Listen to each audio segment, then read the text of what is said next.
medyo masilan po ang nakita ng ating kaibigan sa kanilang kaharian ngayon. Mayroon pong impormasyon, nakakabahala po ito. Mayroon silang nakita doon sa kanilang kaharian kung saan pumasok ang impormasyon na mayroon pong presidente ang papanaw. Kaya pakinggan po ninyo mga idol kung sino po itong presidente at ipapaabot natin. Hindi po nila ito sinadya. First time po nila makakita ng sign patungkol po sa buhay ng presidente. Kaya pakinggan ninyo mga idol, itatanong natin at pakinggan po natin kung sinong presidente ngayon ang papanaw. Kaibigan, kaibigan, saan ba si kaibigan? Parang nawala kaibigan. Kaibigan, ay salamat. Kinakabahan po ako kaibigan. Bakit ano po ba ang nangyari? Totoo yan? Kailan lang po ito pumasok sa kaharian po ninyo ang impormasyon na to?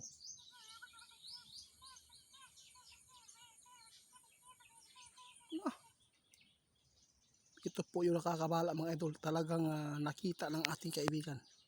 Pasensya na mga idol kasi buhay po talaga ng tao. Hindi naman talaga hawak nila ang buhay ng tao, kundi alam na po natin kung sino po ang nagmamayari sa atin mga idol. Hindi ko nababanggitan pa.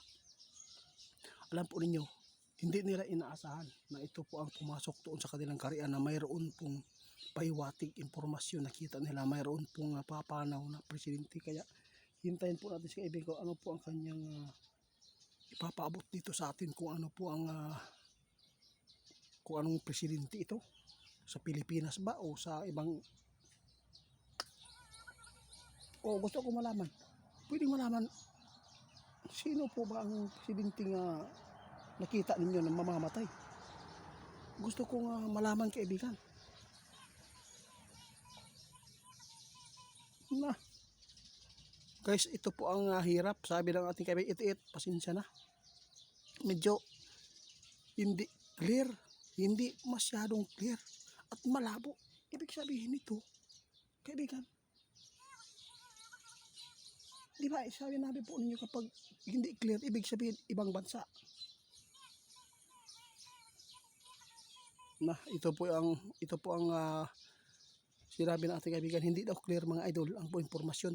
Kapag hindi clear, ibig sabihin sa ibang bansa. Pero sabi ng ating kaibigan, hindi pa rin magkakampante po ang Pilipinas kasi may sakit si BBM eh. Hindi natin alam ha, pasensya na mga idol.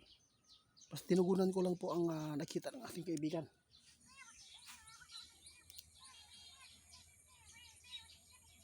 Kakatakot naman. Talagang pumasok itong impormasyon sa kanila kaninang alauna ng madaling araw. Kaya kung sino man po ang makapanood, i-share na lang ninyo mga idol para masumpa, no? Kay sinabi ni Linyo ay hindi daw talaga clear at malabo. Kasi pag sinabing hindi clear at malabo, ibig sabihin nito ibang bansa, mayroon pong papanaw na presidente sa ibang bansa. Pero hindi daw pwede magkampante din po sa mga yung nasa Pilipinas. Alam po ninyo mga idol tingnan po ninyo.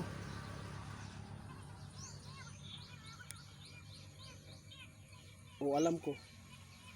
Sabi ni kaibigan, alam po ninyo na mayroon talagang nagmamayari sa buhay ng tao.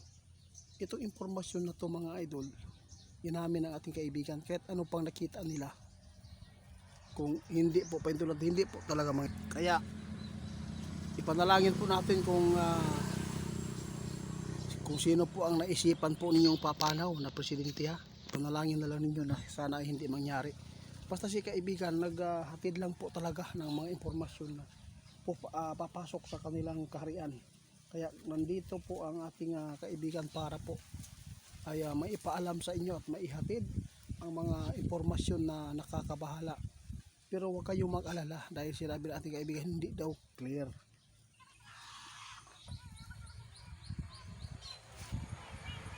Pag hindi clear mga idol, ibig sabihin sa ibang bansa. Tulad po ng mga nangyayaring kalamidad sa ibang bansa. hindi clear, nahuhulaan talaga nila at nangyari. Kaya ngayon bilang pasalamat natin kay kaibigan, lahat po ng mga bagay na ikakasama sa tao ipinapaabot para hindi po magkatotoo.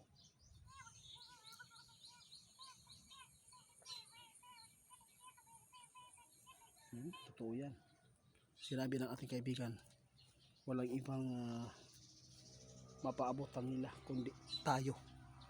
Ako po ang kaibigan ng ating kaibigan.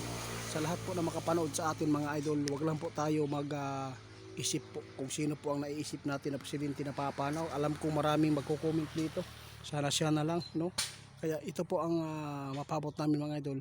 Kung ano man po ang masama na mangyayari sa tao, papabot ang kaibigan natin, ipapaabot lang nila. Sa lahat po ng mga bago na nakapunta sa ating channel, paki-support po, paki-share sa mga video natin. At tungkol sa scammer na si Ghost Hunter 88 Pants 2.0, paki-report po mga idol dahil siya po ang magnanakaw po dito sa ating video at scammer.